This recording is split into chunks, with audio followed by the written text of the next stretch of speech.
Hello and welcome to Nerdarchy, for nerds, by nerds. I'm Nerdarchy Dave, and today I'm hanging out with Andrew Cawood from Cawood Publishing. How are you doing today, sir? Good, man. How are you, Dave? I'm doing good. Before I forget, as always, folks, there are links in the description. You should go check them out and stalk Andrew across the interwebs in a good way, not the creepy way. If you'd be so kind to introduce yourself and tell us a little bit about you before we get into it. Sure. So I'm Andrew. I have an RPG company called Cawood Publishing. So for the last 6 years, we've been making Dungeon Master handbooks. And then our latest series of books is called the Monsters series, which started with Feyland. And that one has been fairly successful. And we try to make inspiring, practical products. So things you're actually going to use at the table and things that are going to add more to your table and make your life easier. So are you working your way back around now? Because you've done the series in a bunch of different terrains and locations, and we're back at the beginning. Yeah, we're returning to Feyland. Well, we found that we weren't really finished there because what the Kickstarter backers have wanted is really to have campaign books, not just monster books. Yeah. So the first Phelan book that we did, the first book is really an A to Z monster book with some lore. And, there's 100 pages pretty much with 100 monsters.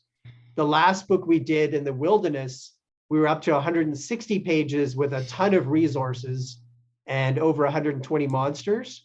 So that's what we want to do this time, is have more of a campaign book, tell you more of a story about Feyland, map it out, give you maps of the regions. And then we're going to have some creatures come back from the first book, just a handful of them, in some new, more powerful forms. This isn't their final form. Exactly. So is that more of you guys moving to where the consumer is, or was this a more fulfilling avenue for you as creators? Really, it's both, because the great thing about Feyland is that, Feywild, is that there's no rules. So, we can have the land come to life. We can have talking beasts. We can have whatever you can possibly imagine.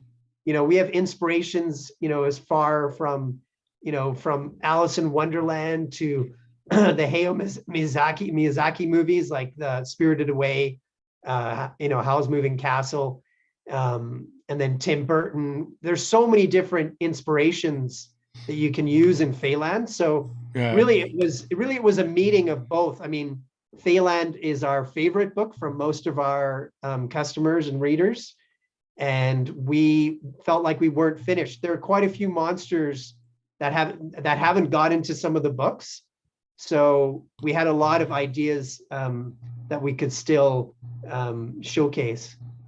Yeah, Faye's always been a bit of a gaping hole in the D&D verse, right? As far as monsters, but more specifically, you get to CR6 and then you're crickets. There's nothing going on. That's right. And that's actually one of our main focuses, is to, present Arc Fae, show you what's a really powerful Fae going to be like.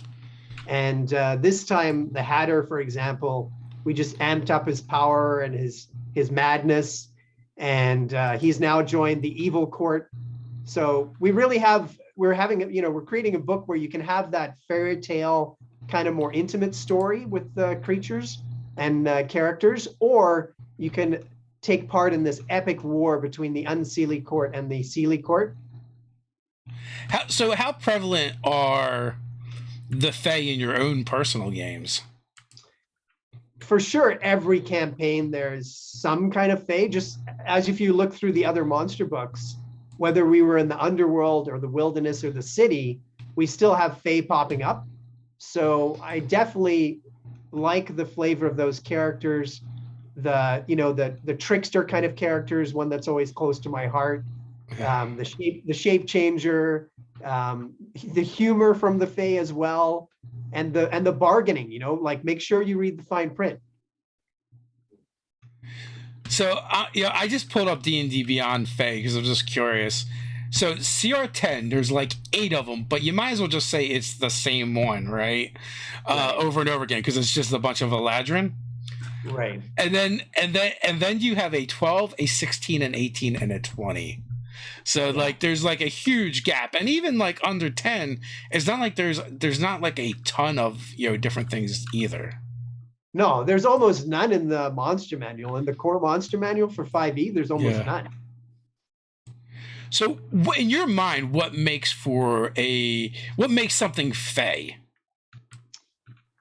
Well, I would say it's, there is a big range, but as I mentioned, the trickster component, a kind of a fairy or elf connection, but that's not 100% all the time.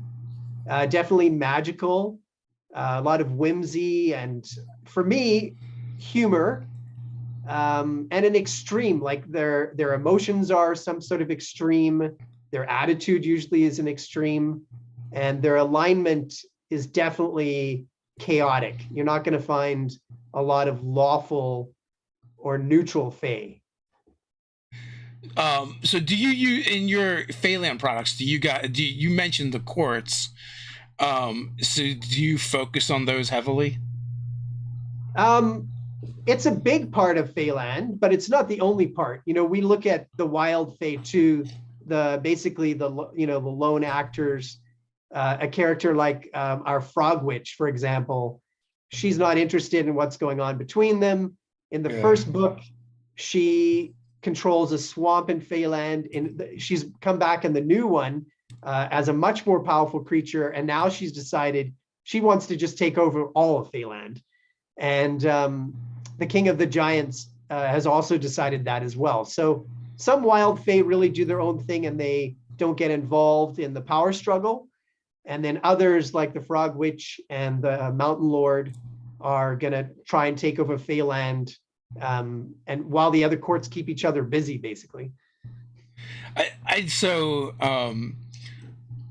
Me and Ted read a lot of Jim Butcher and like the Dresden Files, and one of my favorite parts is when they incorporate the fairy and the Fey and the Seelie and Unseelie courts, and then you even have the Wild Fey that are led by the Earl King, and I think even like my earliest memories of D&D, I played a Druid of Sylvanus, and the idea of the Wild Hunt is something that I've always been drawn to.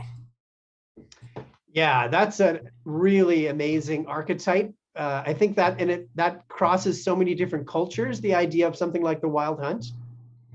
We have those all in the first Phelan book.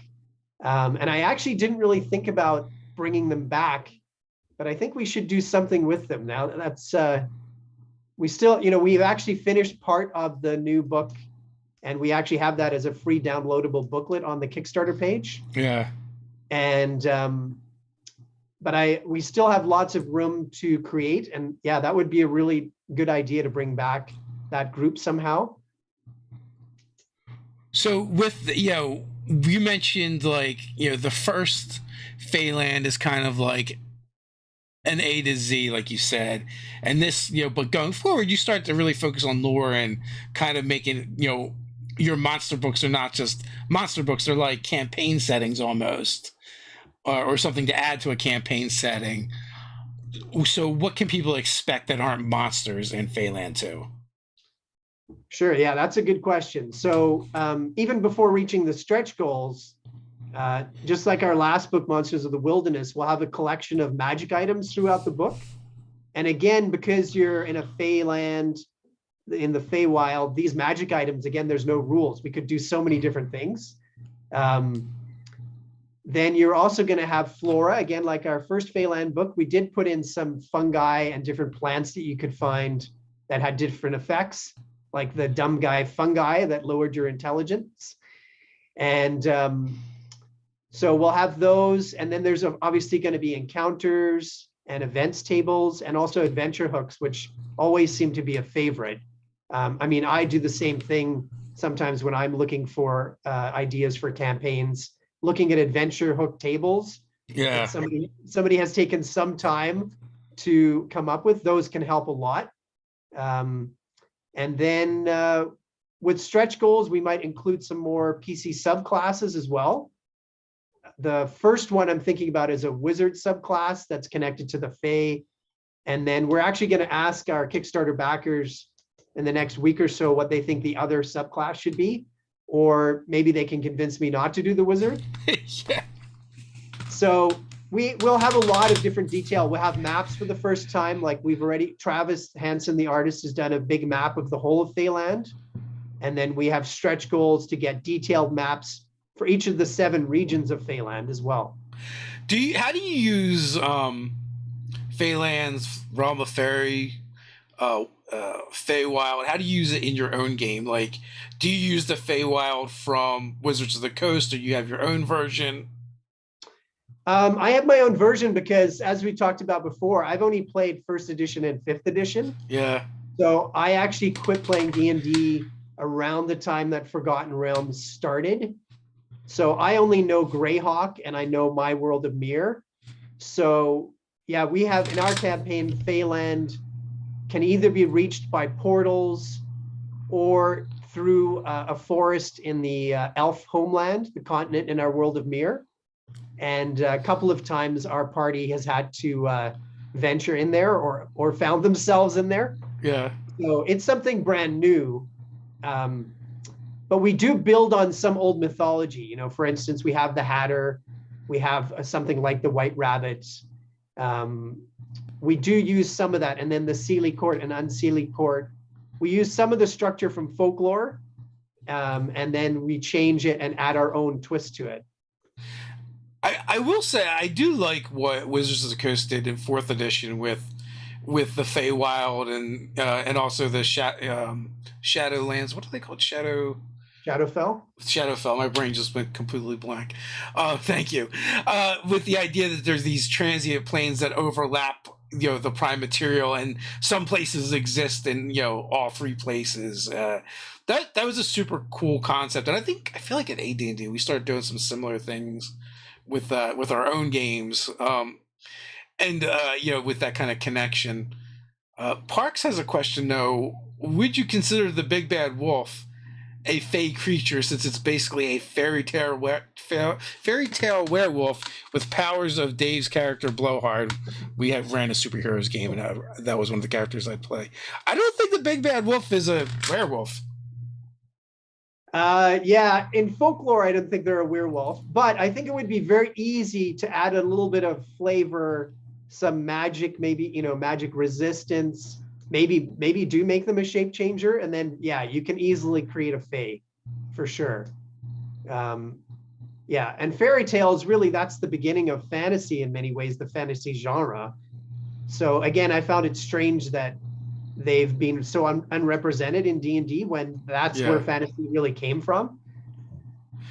I think part of that is just because it's been so Western Eurocentral for so long, instead of drawing from like all the different ones, and instead we kind of get this, like, we've gotten this filtered version through Tolkien.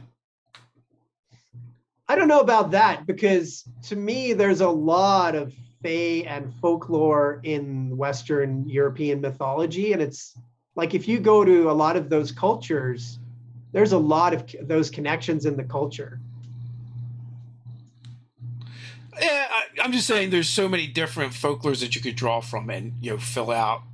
That's true. Instead of like, and I think 5e's kind of moved away from that, right? They moved away from like being Eurocentral to like more expansive and opening, and a lot of the third-party publishers have done a lot of that as well. So we get these different takes. Yeah, that's true. We do have, like, the artists again. Travis and I are both inspired by those the Studio Ghibli movies. So there are some creatures actually in this new book in Kickstarter, Phelan 2, that are really inspired by some of those movies. We have one creature that's basically a combination of Totoro and the Cat Bus, but I made him evil instead. And then we have a creature that's based on the dragon creature that's in Spirited Away.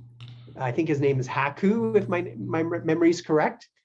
So yeah, there are definitely inspirations from a lot of places. And, growing up in Africa, I saw lots of different cultures and different, again, fairy tales. And So yeah, there's a big world to choose from for sure.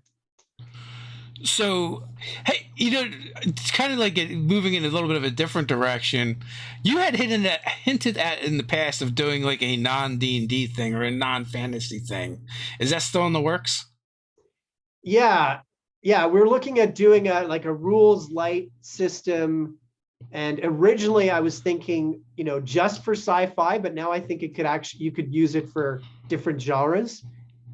So it could be sci-fi and fantasy, and it would be a system that the basic rules would be the same for both fantasy and sci-fi, but then you'd have more detail in two sides of the system, basically. So yeah, and I've talked with Travis again. A lot of the initial ideas I'll check in with him and see, Yeah. are you interested in this project? And every time he said yes. Yeah, we're looking at doing something for sci-fi because that's another big love of mine. And I now have started playing Traveler with my second group that I started during the pandemic. I have an online group now that's from Western Canada, not just here in Vancouver. And with that group and we've started playing Traveler, and I've got to be a player, which I don't get to do much. And I really enjoy it. Yeah, but I would try to do something different. I wouldn't want to copy Traveler. Wait, so there's been different versions or editions, I believe. Which edition are you guys playing? I believe we're using the newest rules because, again, I'm not the game master. Yeah. I'm pretty sure it's all the newest Traveler rules. Can you still die in character creation? I think it might be possible, but it's very rare. But what happened with my character creation, which took, I guess, about an hour or so for my character, and this is the first character I ever made in Traveler. Yeah. And what happened is I rolled trauma for every single part of my life. So my character, he couldn't get into any of the military academies originally. Finally, he got into the Marines, the Space Marines. The first thing he did on a training mission was crash a ship and kill his best friend. Oops. And that just set off a chain of events. I ended up being a spy, but then blowing somebody's cover. I ended up couch surfing from like spaceport to spaceport for a while. I got lost in space once and recovered on the edge of civilized territory. It sounds like your character should have died in character creation. Yeah. I think that would have made a lot of sense. But somehow he survived. And so he's that sort of character who's seen everything, done everything. And as we were talking about off air, after being kicked out of university 3 times, and I think I got fired from jobs 2 or 3 times too. So yeah, I have some experience with that. You made yourself in a sci-fi version. Yeah, well, I think, when you create a character, I think most people, when you're playing RPGs, have some of their character or a lot of their own character in this player character. Although I must say that the hour character creation is a bit of a put off nowadays for me. It's a bit much. It was something new. Yeah. I mean, it did inspire me to add a little bit in character creation to D&D. I think we might put a product out about that. I know I think it's the Xanathar book, the Wizards did a little bit more with character background, which I think makes things interesting. For sure. I mean, I played through a lot of the games in like the 80s and different games with different levels of complexity. And now I've kind of settled out where I think 5e D&D is right around about as complex as I want to get. It's a pretty great system mechanically. Yeah, I'm a big fan of the mechanics. I'm not sure where they're going, the direction, but I do like the mechanics from the beginning of 5e. For sure. So what are you guys getting up to in Traveler? What kind of adventures have you been on? So the first thing that happened was we met on a space station, I believe. We'd all come in from different parts of the galaxy, and we all happened to be on the same shuttle going to the surface of this planet that we didn't know. And on the way down, of course, things didn't go smoothly, and some space pirates shot down our spaceship. And you know, as a player from D&D, I wanted to try to do something in that crash when our ship was out of control, and I think the pilot might have been killed. And my whole idea was like, my character can fly. He has some skills flying a ship. I just want to get to that cockpit and see if I can fly this thing, and maybe stop us from all dying. But you know, you have to remember, you're not the game master. So the game master who was running it said, no, that's not really possible with everything that's happening inside the shuttle. You can try, but it's not going to happen. That makes me think. I was just gonna say, that makes me think of the Vast Grim game that I played in. My character was also kind of the pilot character, right? And he also has crashed a ship. It was our very first adventure, and he crash landed on the ship. He's got one patented move, and it's the corkscrew, and he believes it can be used offensively, defensively, or utility. So. Wow, it sounds like he was watching lots of Firefly, maybe. But also, I'm very bad at rolling dice, so there's that. Oh yeah. Well, that's what happened in character creation. I think I kept rolling double ones or a 1 and a 2 on the 2d6. Yeah. So then the spaceship crashes. We try to get the survivors away from the crash site because we think the pirates are coming. We end up finding these like local inhabitants who are very uncivilized, I guess. Yeah. And some monsters arrive on the scene, and we try to keep all these people alive, including the people from the shuttle.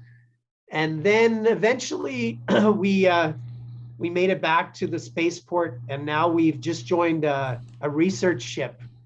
And the reason my character joined is that he's looking for a spy on board. So yeah, it's a pretty cool start. Yeah. So have you played any other games since coming to 5e? You mentioned Traveler, you're working on a sci-fi game. Like, is like playing Traveler kind of research for working on your own thing, or it was just an opportunity to play something and not be the DM?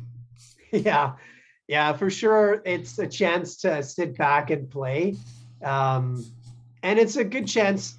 But I haven't played a sci-fi RPG since Star Frontiers. Oh, wow, yeah. And I think that was 1986. So I've been missing the sci-fi world as far as that goes. And at the same time, it helps get some ideas going for sure for our RPG. I think on Drive-Thru RPG you can pick up Star Frontiers. Yes, you can. Yeah. Oh, I think I saw someone got it print on demand and had it printed out. It actually looked pretty good. Yeah, I have that right here actually. Yeah, I sold all my stuff probably 88 or 89 because I never thought I'd play again. Mm-hmm. And now I've spent the last 5 years trying to collect all that stuff for a much more expensive price. Yeah. Don't. Yeah. How does Star Frontiers hold up? I haven't looked at it since I was a teenager. Yeah, I haven't really had a chance to go through it too much. I looked more at the story so far. I bought a couple of the adventures. Yeah. I think the adventures are pretty cool. The mechanics, I haven't had a chance to get back into that. I think it's pretty straightforward. It's a D10 system. If I remember correctly, I think it's just D10. Yeah, I was going to say D100, but you're probably actually right with the D10s. But yeah, it was so. Yeah, pretty much the same thing. Sometimes. Yeah. Yeah, we actually went back on the channel and played a couple years ago, we played Marvel Superheroes, the original Phase Rip. Did you ever get into that? No, those were some of the games that I looked at and I just never had time. Like Yeah. Marvel Superheroes, Boot Hill, or probably Gamma World. Those are the ones, and Traveler. I looked at all those games back then, and if I had more time, if I wasn't doing so much with sports, I probably would have loved to do that, especially Boot Hill. I like the Western genre. And I ended up, the sports stuff, I ended up realizing it was too much anyway. And I think once I got to university, I stopped that. It was just takes up too much time. It does. What is the sports you talk about? That is always kind of like the hard thing about RPGs in general, is like when you are calculating your time and where you're going to put your effort and spend it. It's like you can free up like a 4 or 5 hour block by removing just this one thing. Yeah. Unfortunately. Yeah. Well, it's true. Like when our game gets canceled, if it does get canceled, all of a sudden, I have 4 or 5 extra hours, like you say. Yeah. No, eventually, the sports just took too much time. It was, at least 2 hours during the weekdays and then some training on the weekends sometimes. What was your sport? Mainly water polo, believe it or not. That definitely sounds like a rich kid sport to me. Well, sometimes, not always. It depends where you live in the world. Yeah. Some countries, water polo is pretty big. Like in Eastern Europe, it's not rich kids only playing it. I think a lot of kids play it. Australia, it's pretty big. South Africa, where I come from, it's fairly popular. And then swimming too, competitive swimming. And believe it or not, there was like a group of water polo D&D players back then that I played with. So that's weird. Yeah, not the most obvious combination, I think. Well, so there's a YouTube channel, Dungeon Coach, and like I think he's like a track and field coach. And like he runs a D&D club for all of his athletes. So to me, like, that was the most bizarre thing when he started telling me about it. I mean, compared to when I was in school. Yeah. And it's like they're all like fighting to get into this D&D group. Yeah. Things have changed that way for sure. It's you didn't tell anybody back then, especially your most of the people you played sports with. You didn't tell them that you played D&D all the time. It was like Fight Club. Exactly.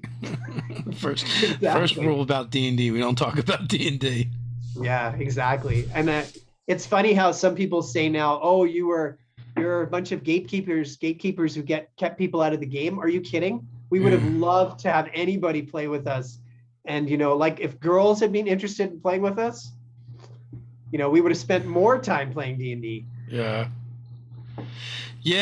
that was definitely a thing back in the day. And it also wasn't like, I don't know about what your area, but like I don't remember seeing a gaming store, like just straight up gaming store, for years and years later after I've been already playing.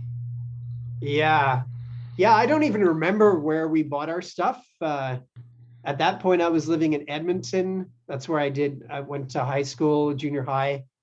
And it was hard to get. You couldn't get miniatures really. You're lucky if you got all the books or the modules. And you're right. It was probably comic book stores that might have like a shelf with a couple of books on it. It was a totally different world without the internet too. My very first earliest memories were Walden Books and B. Dalton. Like they had like the fantasy section, and usually attached to it was also RPGs, and that's where I remember getting that stuff first. Later, comic book stores started to carry it. Right. And then I don't remember bookstores, but again, that was like 35 years ago, 40 years ago. Well, so like here in the US we had, so Walden Books and B. Dalton were like, I guess they were considered, they were pretty common in the malls, And usually, like, every mall would have each of those stores, you know, one on either end of the mall. Right. And like that, as a teenager, like that was, or teenager, early tweens, that would be like the circuit I would drag my grandparents through, because they were usually the ones that would take me to the mall, and I would just like hang out in those sections until they would buy me something. Nice. Was nice. My strategy back then.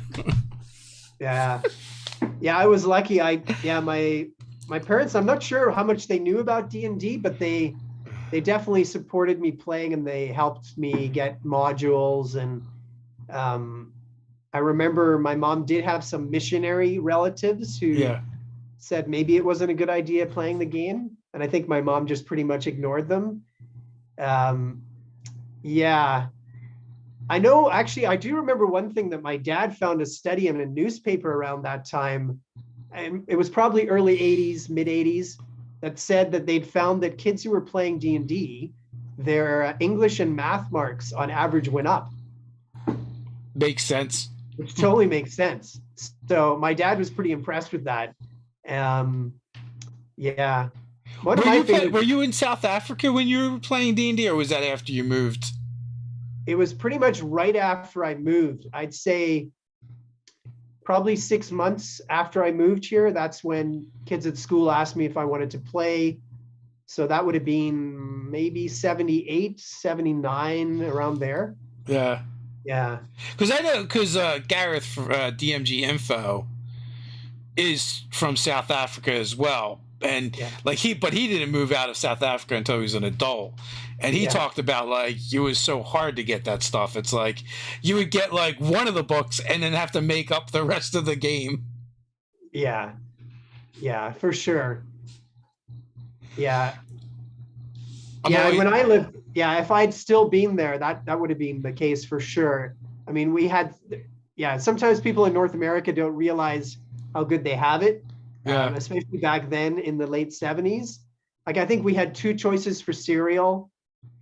You know, if you wanted to buy running shoes, there was maybe one kind of running shoe you could buy. And we had TV. We just got television around 78. And I think around that time, you could watch maybe 1 hour at night. And only really rich people could afford to buy a TV. And then we moved here. Yeah. And there were in Canada, there were maybe a dozen channels, I think, at least, pretty much all day from 8 to midnight. Sensory overload. Yeah. And I remember the cereal aisle in the grocery store, we went from 2 choices to 50. Yeah. Yeah. That's crazy. So you're usually the GM for your D&D games. Mm-hmm. Have you been playing the same campaign or multiple campaigns? Well, I have 2 groups now. So the Vancouver group, we usually have 2 campaigns running, and we play one for a couple of months, usually once every 3 or 4 weeks. And then we switch over to another campaign. We change it up a bit. And that group, twice we've gone all the way to 20th level. And then my Old Boys Club group, which is a group all across Western Canada. We have our games on our YouTube channel. That group, we're playing a campaign in our World of Mir. So do those groups get subjected to a lot of your playtesting? Oh, yeah. 100%. All the playtesting. Yes. Yeah, sometimes it's obvious if, some of the monsters, as you know, are pretty nasty. I remember the giant basilisk from the first Feyland book. Uh-huh. It almost wiped out a party of 17th level characters. Oh, wow. They actually ended up running away. Did they get any leeway because maybe you needed to tweak a monster? Yeah, sometimes I do give a bit of leeway. For example, there's often NPC henchmen or hirelings around. So yeah, I do sometimes have them help out. So I have had a time where there actually was a TPK, but the companions were still alive. So I let them, since the companions weren't killed, I think there was 1 or 2 NPCs still left. I think I let them heal 1 character, and then that ended up, they just survived after that. So yeah, I do give them some leeway that maybe I've gone a bit too far with this creature. But usually I try to stay, close to the mechanics enough that it's not an issue. Although I am trying to be more creative, especially with the Fey creatures, to try to play with the stat block a bit more. Like our dream dragon, which its breath creates a hallucinatory terrain that now the party has to fight the dragon in, and they cannot leave until they defeat the dragon. So we've started to do more, take more chances with the mechanics, and sometimes my players have to deal with that. So does that mean that effectively the breath weapon is kind of only good once per combat? Exactly. But there are a lot of other issues dealing with this dragon. It can actually use the terrain to attack the party. So it gives the DM so many ideas in terms of what you want to do. You can create whatever you want as far as the terrain, and then that terrain now can come to life and attack the party. Plus you still have the dragon there, it still has other abilities. So we're in the process of playtesting our Zoom Mafia game, and I gotta thought about this the other day. Well, if someone dies, should I just bring their character back and be like, it's a play? We are literally playtesting this, so I don't really feel like making them make a new character or me creating a new playbook, because we're using Powered by Apocalypse and they kind of use playbooks, and I don't want to create a new playbook for them right yet to use.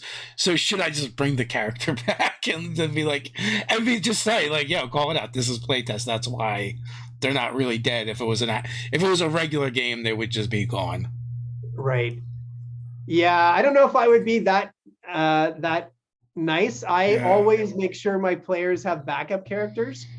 So I would probably just chalk it off as part of the game.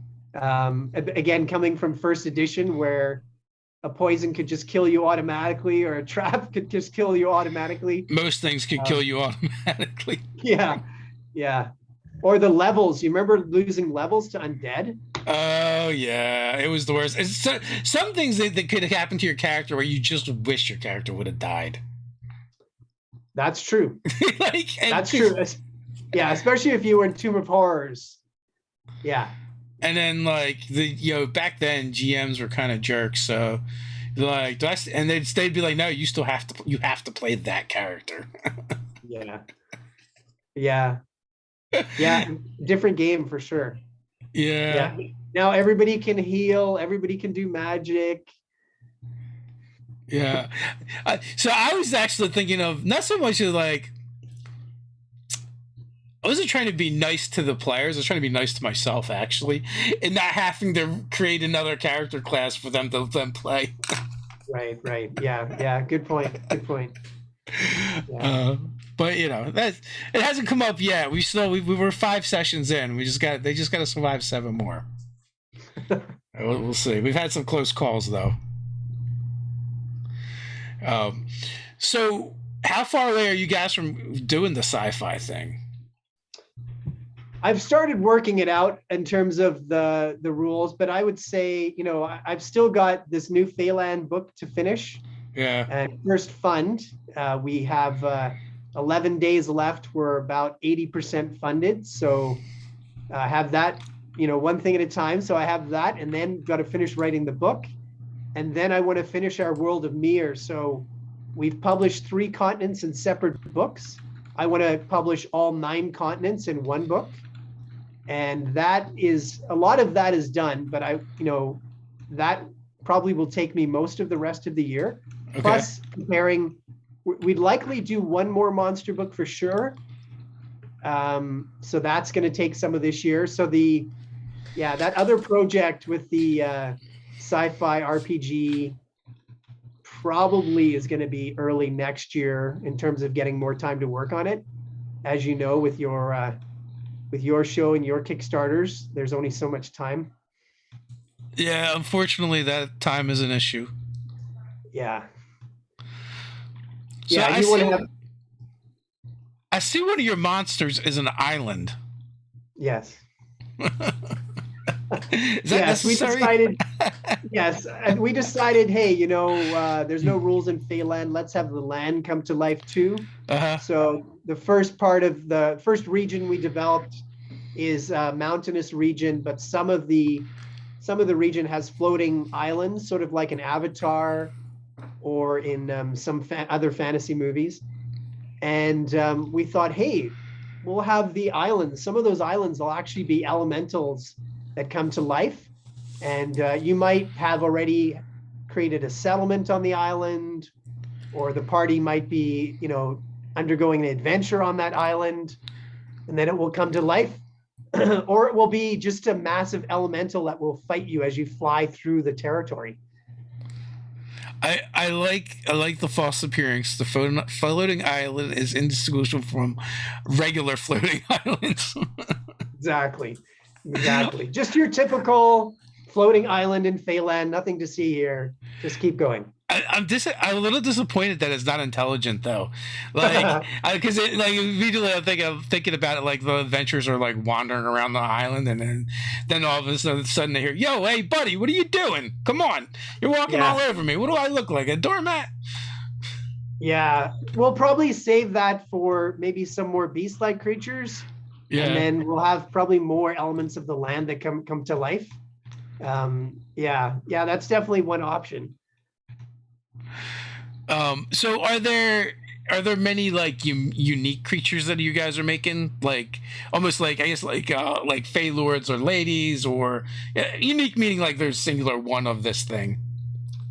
Yeah, we'll have some of those. So in the first region we did there, the Sugarwind Mountains, there's the Duke Cloud Metal. So he's this Arc Fey who is actually being put under a spell by his wife, who's the Duchess of Dreams, and he actually uses a hookah all the time. He smokes this hookah, and she's actually enchanted it and kept him under a spell all these years of their marriage.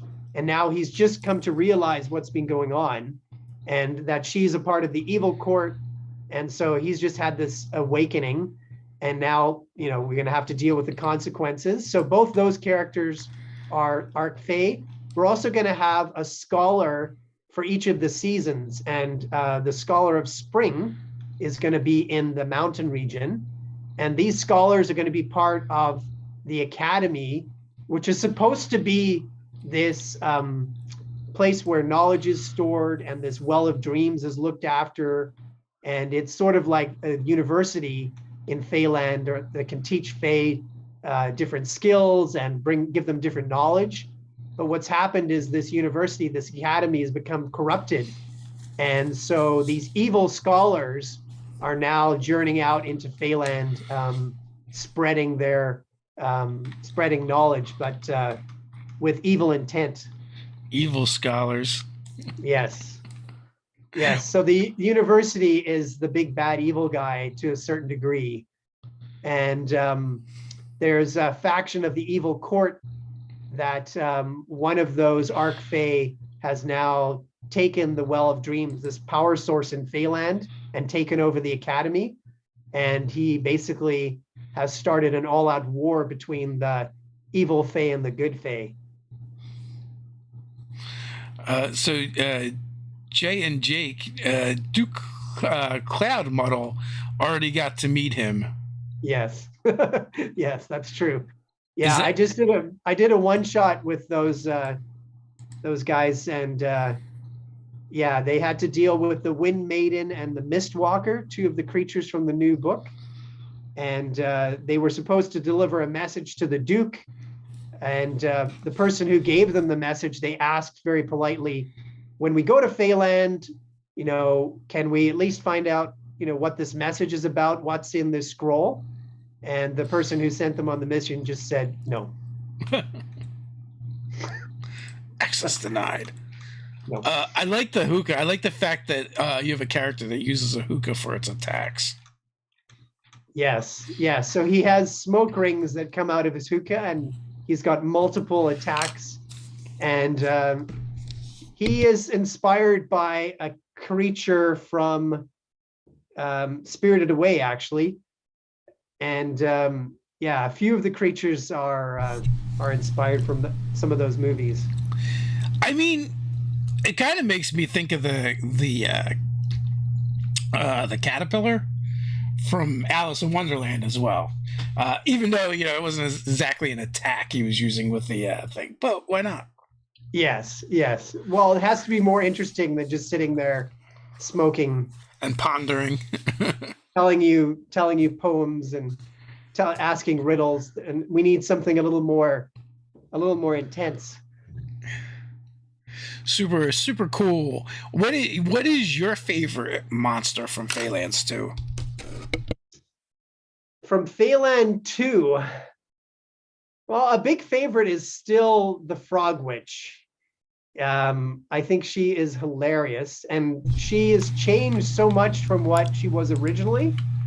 The first time I came back to D&D and I started playing 5e, I made up a little adventure with a village. I didn't know the people I was playing with, I was DMing with. So I didn't know if it was just going to last one night.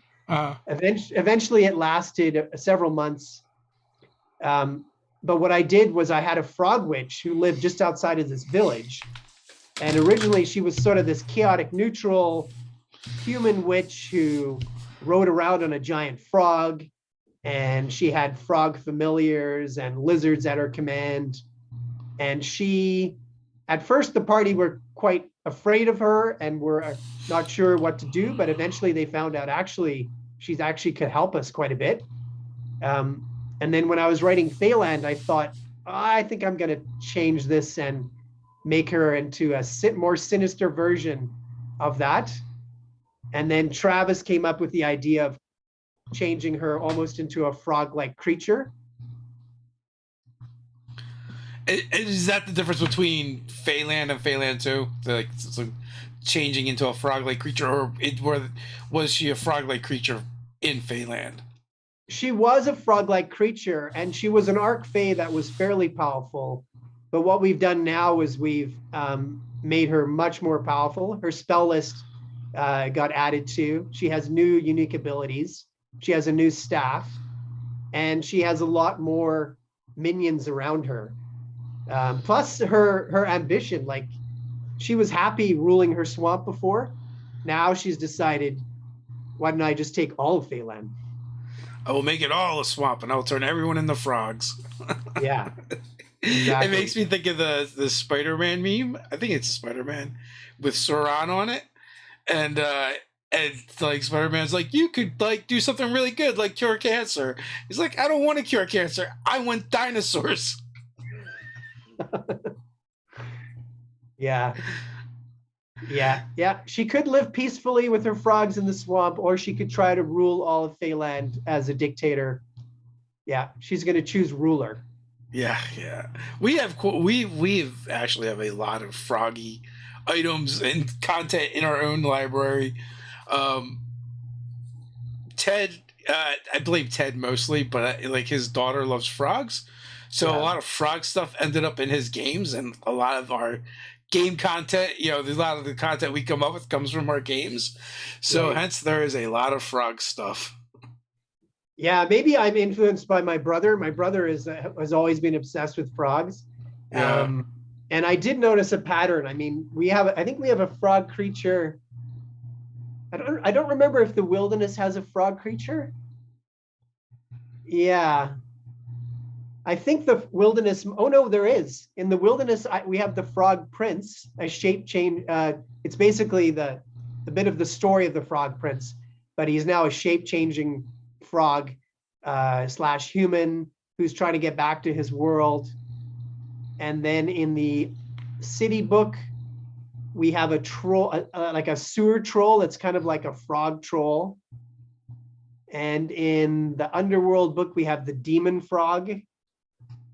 And the Feyland book, we have the Forget Frog and the Frog Witch and the Toad Man. So you can definitely see a theme. Yeah, I think ours started with Muckwuggle, the frog demon, and then like from that, like there's a overarching like meta plot that was kind of created around that, and Muckwaggle's greatest fear is the Toad Father, Oh, nice. which is like an over god of frog creatures. Who or what came up with Muckwuggle? That was a Tedism. For sure. I think good. I think we were doing a sponsored piece for Frog God, and so Ted was like, "Well, let's create a frog demon for that." And I'm like, "Okay, let's do it." And he's like, "I want to call it Muckwuggle." And then from there, at that point, we would take, like, for our Patreon rewards, we would take videos that we did, and then we would send them off to a writer and be like, "Hey, here are the kind of things we want to see from that." And that particular writer took that stuff, and then like he came up with this lore that went even deeper than the stuff that we did. So like that was, I think that was our first frog product. Nice. Yeah, I'm impressed. That name could definitely fit into our Phelan books easily. And then so like it was crazy because he like created a whole like mythology just around it based on Muckwuggle and the Toad Father, and it's kind of cool to just see what other artists or writers will do with the concepts you come up with and what direction they take them in. Oh, 100%. I mean, I look forward to every time I get to see Travis's art come over. He sends me a sketch after I give him a description, and he usually follows the description. Once in a while, he completely ignores it. Yeah. And almost 100% of the time, I'd say when he does something completely different, I say, you know what? I'm going to change what I wrote because I like what you just did. So Doug's in the chat wants to know if you guys planning on going more in the direction of character options. Possibly, like our next plans as far as books are to make the mirror book, once we fund the Phelan 2 book. And then, of course, we have this other RPG in mind. I've also talked to Travis about adventure books. So much like what Wizard does right now. Yeah. We would make books like that, and then we'd set them back in the settings we've created, like in the Feyland and then in the city and the wilderness. So the player options, I would say they're very likely to be included in the World of Mir book to have player options. We'd like to get 2 more subclasses in this new Phelan 2 book. And then in the adventure books, there's a chance to do that as well. What kind of areas do you feel like are maybe missing and you'd like to explore? Number one for me now, I would say, is adventure books. Because personally, I really like the content from the early D&D. I still use those adventures at times. And I think that some new ideas for adventures. There's been a lot of remakes, like they redid Ravenloft. They sort of redid Against the Giants, redid Saltmarsh. So I'd like to do something new that hasn't been done before for adventures. When you say that, are you thinking like more like Wizards of the Coast? They tend to just put out mostly like really big, adventures now, or an anthology book of adventures. What are you thinking? Like, what do you think the sweet spot is? The right amount of content. Yeah, I think some of those adventure books are pretty big. They're more like campaign books. So I would say maybe not as big as that, but sizable. Like I see some products that say, oh, this is a D&D adventure and it's 1 page long, Yeah. or it's 10 pages long, or 20 pages long even. And even if it's 20 pages, like 5 pages are maps. So to me, a real adventure, you know, to really get in it, I'd say 60 to 100 pages, I'd say. That's the kind of thing we would look at with maps and art from Travis again. I know he really wants to do adventure books too. Yeah, I don't like when I see people talking about like going through all the different campaign books that Wizards has put out. It's like, I don't know how they do it. Like, I know, like, I've only played through one and it took a year playing a weekly game. Yeah. Yeah, we've gone through some of those and they've taken years. Yeah. Yeah. Yeah. So I often wonder what their target market is for that, because like there's no way to play them all at this point. Especially if you're new coming in, right? Like they've got quite a few at this point, and I feel like each one would takes at least a year. Yeah. Yeah, I think they probably realize that a lot of DMs pick and choose what they want to use, you know, and they also there are a lot of different tables playing D&D. There's people who role playing is like a huge thing. There's, you know, the people back from original D&D like me who still like a lot of combat and action.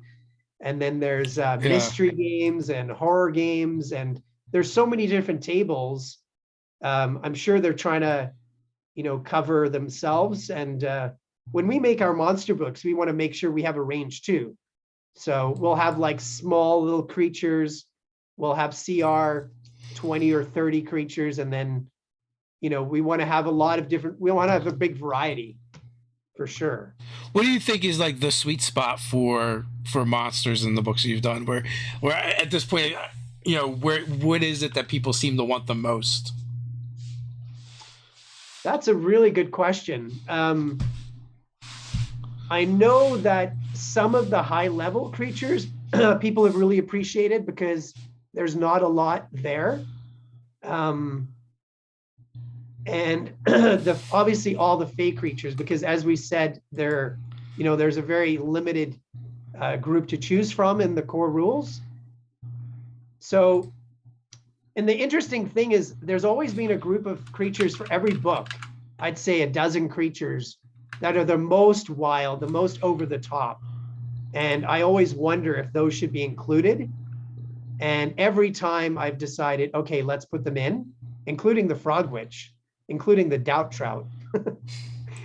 And let us not forget the Doubt Trout. And every time, most of those monsters are the favorites in the book. So that's definitely taught me to try to be as creative as possible, try to come up with something really unusual, and, you know, don't try to be safe and, you know, take a template of a stat block and just tweak it slightly. Do something new, you know, because there are monster books that have come out that are just repeats of other monster books. Yeah, for sure. I mean, I think in the DMs Guild, there's a bunch that are just like, we're just going to take all the monsters that Wizards hasn't redone yet and redo them. Yeah. And there's been some other ones that have kind of been fun, like James Intercasso did My Dad's Monster Manual or something like that, where he just went through the monster manual with his dad, who's not a gamer, and been like, what do you think this does? And like would just show him a picture, and it would make up like new monsters based off of, you know, the existing monsters. But, you know, I imagine that was more of a passion project and just something he was kind of having fun with his dad. Yeah. Yeah, I think being as creative as possible, trying something new, you know, that's what we want to do for sure. Yeah, we were talking beforehand too, before we were chatting here, that my daughter even gave me an idea this year that ended up being a monster in the Wilderness book too. So one final question before we head on out. Have you looked at any of the like OSR style games at all? For playing, just because you mentioned like kind of being into that like older style of game. Yeah, I have, and I have looked at some of that from that community, and I've looked at I've looked at and bought, like collected again, all the original basic D&D, expert D&D, and AD&D modules I can get my hands on. So yeah, I've looked back a lot at some of that material for sure. Yeah, I mean, there's definitely people that are doing a really decent job of taking that kind of like style of play and modernizing modernizing the mechanics. Yeah, and one thing for sure we want to do is in our setting book, we really want to pay homage, to that sort of style in many ways. So what we're going to do is we'll have some color illustrations like we've done with our monster books, but we're also going to have a lot of black and white images. And I've talked to Travis about that already, that we're going to go for something that is more old school as far as the art. And we might even do something like that when we do the RPG too, because he and we both like the older sci-fi games and the older fantasy games. Yeah, and we're a fan of that art for sure. Cool. As always, folks, links are in the description to check out Cawood Publishing. Also, the Kickstarter is ongoing, so you can check out Phelan 2 and get your copy and pledge now. Final thoughts before we head on out? Thanks for having me on again. This is, I think, maybe number 5. We've done it a few times, for sure. Yeah. Well, thanks for coming on, and until next time, everyone, stay nerdy.